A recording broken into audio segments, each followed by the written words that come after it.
Hi guys, today we're gonna configure PIR sensor with two LED, which is the blue LED and green LED. So when we hover our hand over the PIR sensor, it will lead up to both of those LED will lead up. And yeah, you can see from these pictures here, because we're doing bare metal programming now, without the HAL involved, which is the hardware abstraction layer for STM32Cube IDE. So this is basically start from scratch. What it means by it is the by this actually from this mind map I can get from this picture. We have we have to enable a GPIO clock first. So every time we do a GPIO input or output, we have to enable a clock. Then we configure the PB0 as an output, PB5 as an output as well. So both of these are the LED, which is the blue and the green LED. Then we have an input, which is configured PB1 as a floating input with this specific register. So if the motion is detected, they have a PIR sensor here. You'll turn on the blue LED and green LED at the same time.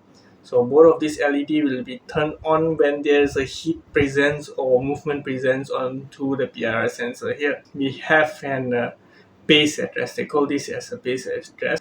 Then we have an offset because this is all involved in the GPIO port B.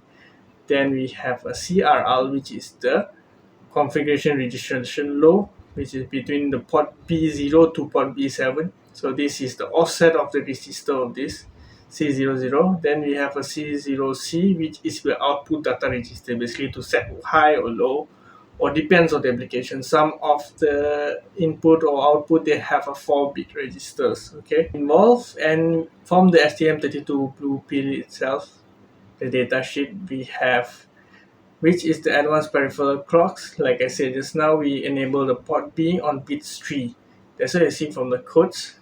On the clock, we have the third bit, we set it as high, means. So the next step is we always enable clock. After once we're done with enable clock, we have a PB0 as an output.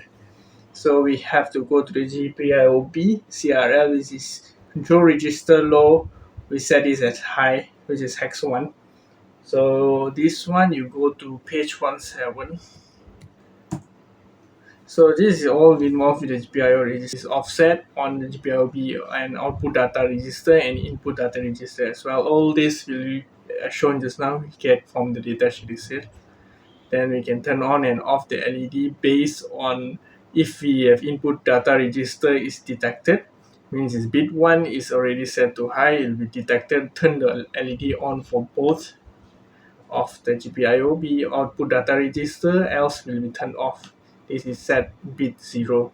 To clear up, we're using this tilt.